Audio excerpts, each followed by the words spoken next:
This is the true story of a man who became known as the conscience of America.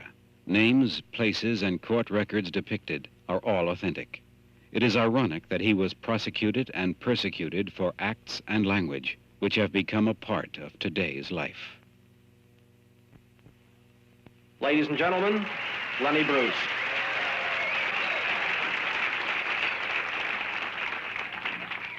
How do you people really feel about doing it? Isn't that about the dirtiest thing we could do to each other? He was a comic, A cynic, A satirist, a criminal. a genius. You don't have to applaud. Really, it's really weird. It's enough that you're just listening. You know, it's so strange. I used to get fired for doing this. And, like, now I'm getting a following, right? He was called funny, Filthy, honest, obscene, brilliant. sick. Work clean, Lenny. Don't resort to using dirt. Time magazine called him the sickest of them all. Everybody's going to be warned about you. You're finished. Finished in show business. Oh, no, not that, not that. The New York Post called him a kind of prophet. No, man, I'm just a comic. You certainly have a great deal of social impact.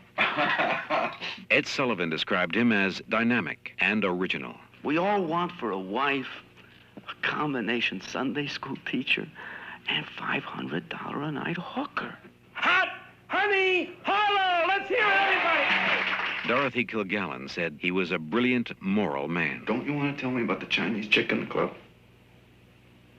You didn't know I knew that, did you? I don't want to play this stupid game. Playboy called him the most controversial comic of our generation. I am totally corrupt. I mean, really. The Manhattan district attorney said his act was an anthology of filth. Wow.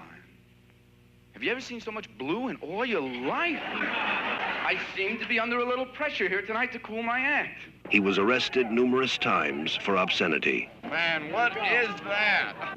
Makes you think you've got the right to say a word like that in a public place. I didn't do it, man. I just said it.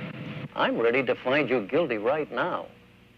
Ladies and gentlemen, this man's under arrest. What, again? Oh, what the Mr. Bruce, you are making this very difficult. The point I'm trying to make is that we all live in a very hypocritical Mr. Bruce, you leave me no society. alternative but to find you in contempt of this court. Please, don't take away my words.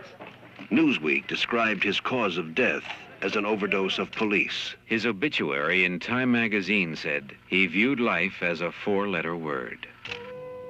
Dustin Hoffman, Lenny, a Bob Fosse film.